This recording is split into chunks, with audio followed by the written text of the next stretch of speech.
दास ने कई बार अपनी कथाओं में एक दृष्टांत के माध्यम से एक भाव प्रस्तुत किया है। कई पथिकों ने सुना भी होगा। एक राजा था, उसके घर में कोई संतान नहीं थी।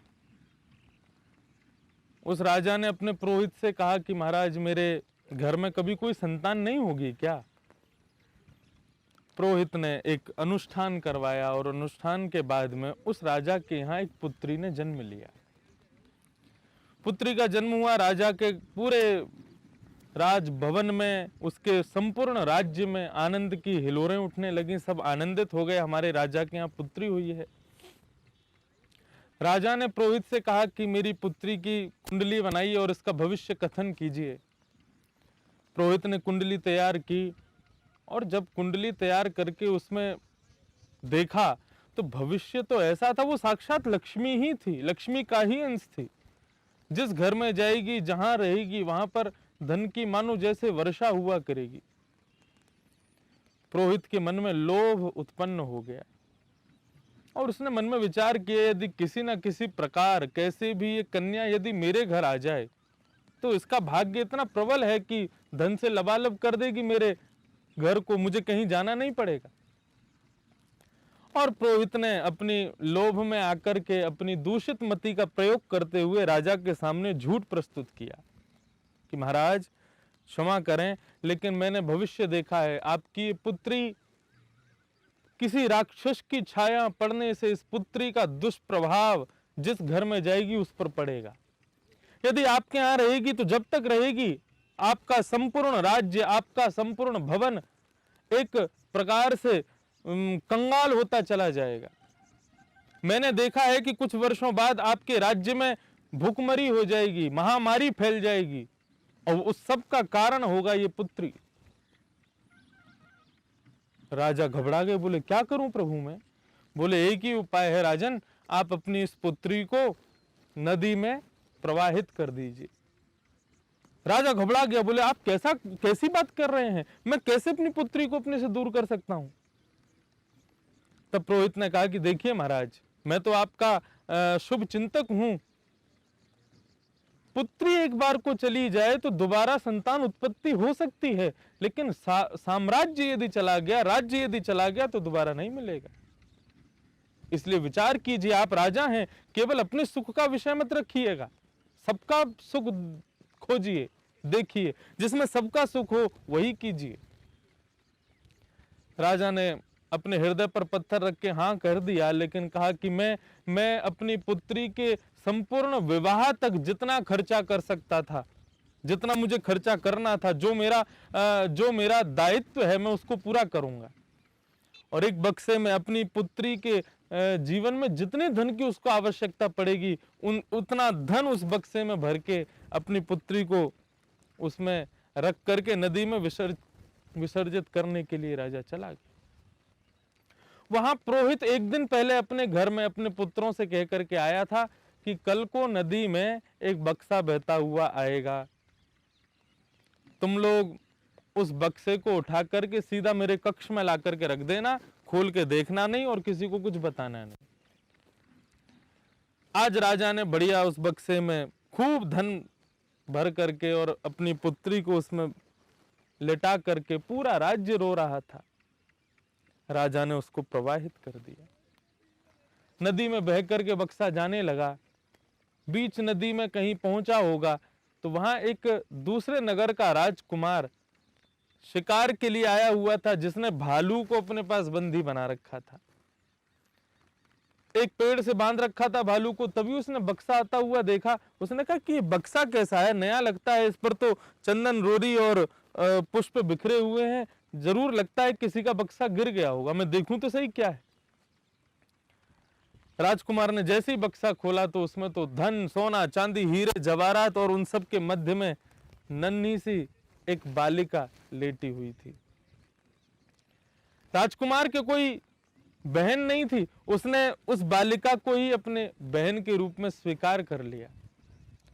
खुश हो गया, बोले देखो बहन भी आ गई और अपने जीवन का संपूर्ण खर्चा भी अपने साथ लेके आई है।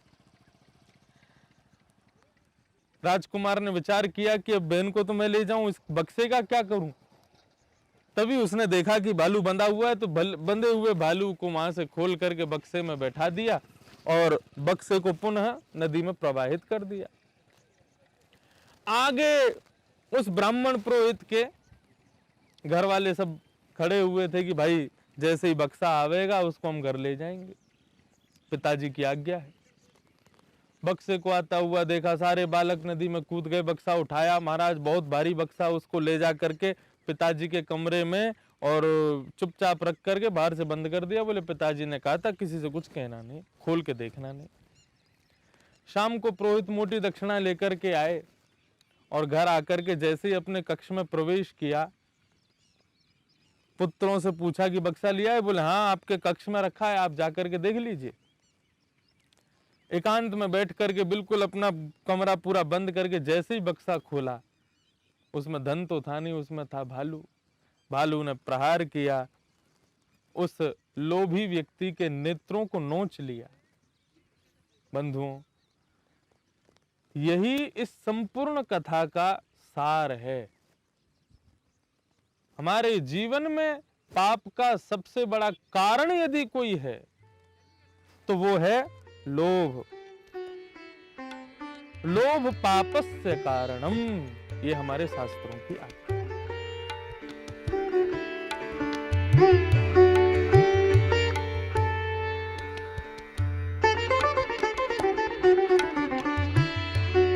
नमस्कार, जय श्री कृष्णा। आप सभी पथिकों का बहुत बहुत स्वागत है भक्ति पथ पाठशाला के भाग 2 में। आज पुनः आप सबके साथ में फिर से मैं आया हूं और आज का जो पाठ रखा है, जो विषय रखा है, वो है पाप। पाप के कारण कौन है, उन पर आज हम लोग चर्चा करने वाले हैं और उनसे निवृत्ति कैसे हो, उस पर भी चर्चा करेंगे। अर्जुन ने भगवान श्री कृष्ण से गीता में प्रश्न किया कि पाप का सबसे बड़ा मूल कारण क्या है, मुझे ये बताइए। अर्जुन का मानना ऐसा है कि मानव पाप स्वयं नहीं करता, कोई ना कोई बल उससे बलपूर्वक पाप करवाता है। कोई ना कोई अवगुण, कोई ना कोई कारण उसके भीतर प्रविष्ट होकर के उससे पाप करवाता है। अर्जुन ने वही प्रश्न किया है, अतकेन प्रयुक्तोयम पापम चरति पूरुषः अनिच्छन्नपि वार्ष्णेय वलादिव नियोजितः। हे कृष्ण, किस कारण के दबाव में आकर के, किस दोष के दबाव में आकर के मानव पाप कर बैठता है, मुझे बताइए। क्योंकि बंधुओं, धृतराष्ट्र कौरवों के पिता, वे अपने कथन में एक बात बहुत अच्छी कहते हैं, जानाम्य धर्मम नच मे प्रवृत्ति, जानाम्य धर्मम नच मे निवृत्ति। वे कहते हैं कि मैं धर्म जानता हूं लेकिन धर्म में मेरी प्रवृत्ति नहीं होती। और वे कहते हैं कि मैं अधर्म जानता हूं लेकिन अधर्म से मैं छूट नहीं पाता। मतलब वो जानते हैं कि ये पाप है, ये पुण्य है, लेकिन फिर भी हम लोग जानते हुए भी पाप करते हैं। कोई है मेरे भीतर जो मुझसे पाप करवाता है, और वो कौन है कृष्ण, मुझे बताइए आप। और भगवान के अर्जुन के इसी प्रश्न के उत्तर में भगवान कहते हैं, अर्जुन काम एषः क्रोध एषः क्रोध एषः काम एषः। अब इसको थोड़ा सा सावधानी से समझिएगा। मानव का पाप करने का सबसे पहला कारण क्या है? उसके अंदर दोषों का प्रादुर्भाव होना। और दोषों का प्रादुर्भाव, कहते हैं ना कि एक बीज बो दीजिए, फिर उसके बाद में अपने आप ही वृक्ष होने लग जाएगा, फूल हो जाएगा, फल हो जाएगा, पत्ते अपने आप सब निकल आते हैं। तो वो पाप का प्रादुर्भाव होने वाला बीज है क्रोध। और क्रोध जब एक बार आएगा तो क्रोध के साथ साथ उसका सहपाठी कह लीजिए, उसका भाई कह लीजिए, उसका मित्र कह लीजिए, उसका मित्र हमसफर कह लीजिए, जो उसके साथ सदैव रहता है, या फिर ऐसा कह लीजिए छाया कह लीजिए, छाया कभी भी साथ नहीं छोड़ती। तो क्रोध की छाया, क्रोध का मित्र, क्रोध का भाई है काम। काम एषः क्रोध एषः। भगवान कह रहे हैं क्रोध प्रविष्ट होगा, उसके साथ साथ काम भी प्रविष्ट होगा। किसी गुणी व्यक्ति के सामने, किसी विद्वान व्यक्ति के सामने यदि आप बहुत ज्यादा क्रोध कर रहे हैं ना, तो आप अपना परिचय स्वयं दे रहे हैं, क्योंकि अत्यंत क्रोध परिचय देता है कामी व्यक्ति का। ऐसा शास्त्रों ने आज्ञा की है कि भयंकर क्रोधी व्यक्ति कामी भी होगा, उसके भीतर काम भी होगा। इसलिए अर्जुन, मानव के भीतर सबसे पहले क्रोध जन्म लेता है, और उस क्रोध से ही फिर काम, काम से ही फिर सबसे भयंकर जो कि हमारे पतन का कारण बनता है, वो कामना के बाद में जो हमारे भीतर प्रविष्ट करता है वो है लोभ। पाप के बाप का नाम है लोभ। पाप के पिताजी लोभ, लोभ के पिताजी काम, और काम के पिताजी क्रोध। तो ये पूरी वंश परंपरा है पाप की। एक बार यदि क्रोध आपके भीतर अच्छा देखिए, क्रोध कैसा होना चाहिए ये भी प्रश्न करते हैं लोग। क्रोध नहीं हो क्या? अब मां अपने पुत्र को पीटे तो इसमें क्रोध कहेंगे? मैंने पिछली पाठशालाओं में यदि आप सुनेंगे तो एक जगह मैंने बताया है कि वो क्रोध नहीं, वो क्षोभ कहलाता है। जहां पर गुरु अपने शिष्य को डांटे, मां अपने पुत्र को पीटे और भगवान अपने भक्तों पर रुष्ट हो जाएं, वो क्रोध नहीं होता, वो क्षोभ होता है। आपको सुधारने के लिए वो किया जाता है। जैसे कि अभी कोरोना वायरस पूरे वर्ल्ड में फैला हुआ है, हो ना हो इसको क्रोध नहीं कहेंगे, क्षोभ कहेंगे। भगवान सबको सुधारने का प्रयास कर रहे हैं किसी ना किसी प्रकार से, और लोग अच्छा है यदि सुधर जाएं तो, क्योंकि अब जीवन शैली मानव की ऐसी बनती जा रही है। सब हाथ जोड़ करके नमस्कार करते हैं, एक दूसरे से थोड़ी दूरी बना करके रखते हैं, सब लोग अपने आप को स्वच्छ रखने का प्रयास कर रहे हैं। तो कहीं ना कहीं किसी ना किसी प्रकार में ये पृथ्वी अपना भार स्वयं हल्का कर रही है। भगवान सबको सुधार रहे हैं क्षोभ के माध्यम से। क्रोध कौन सा बुरा कि एक बार किसी बात पर आप क्रोधित हो गए और फिर उसमें 2 दिन तक, 3 दिन तक और कई बार जीवन पर्यंत आप उस क्रोध के कारण दूसरे से बैर कर लेते हैं। वो क्रोध ही पाप का कारण बन जाता है। क्रोध कैसा होना चाहिए? पानी जैसा क्रोध होना चाहिए। पानी को कितना भी गर्म कर लो, कितना भी हाई टेम्परेचर में पानी को रख लो, जैसे ही आप गर्मी से उसको दूर करोगे वो धीरे धीरे धीरे धीरे धीरे अपने आप शांत हो जाता है।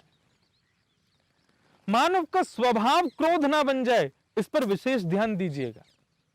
यदि आपका स्वभाव क्रोध बन गया तो आप पाप कर बैठेंगे, आपसे पाप होता ही रहेगा। इसलिए क्रोध मूल जड़ है, मूल बीज है, उससे बचिए, क्योंकि यही लोभ तक ले जाएगा, और लोभ आते फिर आपको कोई नहीं बचा पाएगा। क्रोध आ रहा है, आप बच जाओगे। कामना, बहुत सारी कामनाएं प्रकट हो रही हैं तो भी बच जाओगे, लेकिन यदि लोभ आ गया तो बचना बहुत मुश्किल है। इसलिए क्रोध से बचिए। श्री तुलसीदास जी महाराज कहते हैं, काम क्रोध मद लोभ सब नाथ नरक के पंथ। ये सब नरक जाने के सब रास्ते हैं। हम जानते हुए भी अगर इस रास्ते पर चल रहे हैं तो फिर भगवान मालिक है। देखिए एक बात मैं कहूं, आप काम क्रोध लोभ मोह ईर्ष्या द्वेष अभिनिवेश अहंता ममता, ये जितने भी पाप के कारण हैं, इनसे बच नहीं सकते, लेकिन हां इनका परहेज कर सकते हो। जैसे किसी को शुगर हो जाए तो डॉक्टर कहते हैं कि आप मीठा मत खाइएगा, लेकिन मीठे का परहेज करिएगा। परहेज का मतलब क्या होता है? भाई रोज नहीं खाना, महीने 10 दिन में एक बार चख लेना, थोड़ा सा जीभ पर रख भर लेना। उसी प्रकार काम क्रोध लोभ मोह ईर्ष्या द्वेष अभिनिवेश अहंता ममता आदि इन सब से हो सके तो इनका परहेज करो। छोड़ तो हम नहीं सकते। परहेज बोले तो साल में एक आध बार यदि क्रोध आ जाए, साल में एक आध बार थोड़ा बहुत कामनाओं की पूर्ति करनी हो तो चलेगा, लेकिन रोज का ये नियम नहीं होना चाहिए। लेकिन संत तो रोज के लिए भी मना, एक आध बार के लिए भी मना करते हैं, क्योंकि एक बार आ गया तो फिर वो सबको लेकर के आएगा, इसलिए उससे बचिए। तो इस प्रकार ये पाप के कारण है। अब इनसे बचा कैसे जाए? मैंने परहेज तो बता दिया, अब औषधि और सुन लो। इनसे बचोगे कैसे? तो बंधुओं, औषधि पाप से बचने की जो है वो है हमारा सुंदर इस पाठशाला का जो नाम है, भक्ति पथ। यहाँ पर कई हमारी पाठशाला में लोग पथिक लोग सुनते हैं, कई भक्त लोग सुन रहे हैं, और कई लोग ऐसे भी सुनते हैं जिनको जो शायद भक्ति में इतने तत्पर नहीं है, उतना इनका इंटरेस्ट नहीं है, वो लोग भी ध्यान से सुनिएगा। भक्ति का पथ पाप की निवृत्ति के लिए बहुत जरूरी है। आप कहेंगे इस भक्ति के पथ से हम कैसे समझें कि हमें क्या करना चाहिए? तो बंधुओं देखिए, लक्ष्मीनाथ समारंभाम नाथयाम मध्यमाम अस्मदाचार्य पर्यंताम वंदे गुरु परंपराम। मैं किस गुरु परंपरा में हूं? लक्ष्मीनाथ नारायण से मेरी गुरु परंपरा शुरू हुई, जिसको हम श्री वैष्णव संप्रदाय कहते हैं, और यथावत श्री रामानुज संप्रदाय के नाम से भी प्रसिद्धि है। मैं अगली पाठशालाओं में इन संप्रदायों के विषय में भी थोड़ा सा आपको बताऊंगा। तो परंपरागत इस प्रकार से मैं इस पथ पर आगे चल रहा हूं। भक्ति पथ का सबसे पहला पथिक कौन है? जिस पथ पर मैं आप सब लोगों को ले जाने का प्रयास कर रहा हूं, उस पथ पर चलने वाला, सबसे आगे चलने वाला व्यक्ति कौन है? सबसे पहले कौन चल करके गया इस पथ से? किसने डिस्कवर किया भक्ति पथ को? वो उसका पता चल जाएगा तो उसने जो जो किया होगा, वो जैसे चला होगा वैसे ही हम चलेंगे। तो बंधुओं, इस भक्ति पथ पर सबसे पहला चलने वाला पथिक कोई और नहीं है, हमारे श्री वृंदावन बिहारी लाल, श्री बालकृष्ण प्रभु, श्री राधा रमन लाल ही इस भक्ति पथ के पहले पथिक हैं। वही चल करके गए हैं यहां से। क्योंकि भक्ति से सबसे ज्यादा प्रेम कौन करता है? भगवान करते हैं। श्री नारद जी महाराज बताते हैं श्री भक्ति महारानी को, त्वम तु भक्ति प्रिया तस्य सततम प्राण तोधिका। तो भगवान की सबसे ज्यादा प्रियसी है भक्ति। भगवान उससे बहुत प्रेम करते हैं। भगवान की प्रियसी पत्नी है, उसके पीछे पीछे भगवान चलते हैं। तो इस भक्ति के पथ पे सबसे पहले चलने वाले यदि कोई हैं तो वो भगवान ही हैं, श्री राधा रमन लाल ही हैं। उनके जो जो गुण हैं, यदि सारे गुण तो नहीं आ सकते, लेकिन कुछ अच्छे गुणों को यदि हम स्वीकार कर लें तो पाप के, क्रोध, काम और लोभ से हम लोग बच सकते हैं। वो औषधि के रूप में हमारी सहायता कर सकते हैं। और भक्ति के पथ पर चलने वाले भगवान के उन गुणों का वर्णन कर रहे हैं भक्तराज श्री भीष्म पितामह जी महाराज विष्णु सहस्त्र नाम में। 3 नाम उन्होंने भगवान के बताए। बस ये 3 नाम आपको अपने जीवन में उतारने हैं, उसी से पाप से निवृत्ति हो जाएगी। वही पाप की औषधि है। पहला नाम है अमानी। अमानी का मतलब क्या होता है? मान की, सम्मान की इच्छा ना रखने वाला। भगवान कभी सम्मान की इच्छा नहीं रखते, वो अमानी है। जिस व्यक्ति को कभी सम्मान की इच्छा नहीं है, वास्तव में उसको कभी अपमान का अनुभव नहीं होगा। भगवान बुद्ध के यहां एक बालक आ गया और आकर के वो सन्यास परंपरा में प्रवृत्त हो गया। उस बालक के पिता को जब पता चला कि बुद्ध ने मेरे पुत्र को सन्यासी बना दिया, तो दूसरे दिन आकर के भगवान बुद्ध को खड़ी खोटी गालियां सुनाने लगा। भगवान बुद्ध मुस्कुराने लगे, बोले तुम मुस्कुरा क्यों रहे हो? मैं तुमको उल्टा सीधा कह रहा हूं, तुम मुस्कुरा रहे हो। तो भगवान बुद्ध कहने लगे, आप दे तो रहे हैं हमको, लेकिन हमारे पास में इतनी जगह नहीं है, इतना स्थान नहीं है कि हम इस सामग्री को ले सकें। आप देना तो चाह रहे हैं, लेकिन हमारी अयोग्यता है कि हम इसको ले नहीं सकते, क्षमा करिएगा हमको। इस बात को सुनकर के उसने देखा कि भाई ये कैसा व्यक्ति, जिसको अपमान से कोई पीड़ा नहीं हुई। अपमान से पीड़ा कब नहीं होगी? जब आप सम्मान की इच्छा नहीं रखोगे। यदि सम्मान की इच्छा हृदय में है तो अपमान का अनुभव होगा, और अपमान का अनुभव होते ही क्रोध का जन्म आ जाएगा, और क्रोध आया तो काम, काम आया तो लोभ। तो इसलिए सीखिए, सम्मान की इच्छा मत रखो, तो अपमान से कभी कोई आपका कुछ नहीं बिगाड़ सकता। आपके हृदय पटल पर उससे कोई लाभ हानि कुछ नहीं होगी। और दूसरा भगवान का नाम क्या है? पहला नाम अमानी, दूसरा मान दो, दूसरे को मान देने वाले। अब बुद्ध भगवान उसकी बात से दुखी तो हुए नहीं, बल्कि जैसे ही उस व्यक्ति ने चरणों में प्रणाम किया, उठ करके खड़ा हुआ, तो भगवान बुद्ध ने उसके चरणों में प्रणाम किया। वो पूछने लगा, आप मुझे प्रणाम क्यों कर रहे हैं? बोले, भैया तुमसे हमने ये चीज सीखी, तुम यहां आकर के कुछ लेकर के नहीं जा रहे हो, कुछ दे करके जा रहे हो। तुम कुछ देने आए थे, तुम लेने कुछ नहीं आए थे।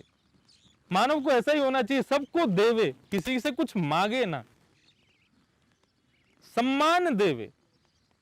सम्मान की स्वयं के लिए इच्छा नहीं, लेकिन दूसरों को जब भी देने की बात आवे तो सबसे पहले सम्मान को आगे रखे। ये भगवान का दूसरा गुण है।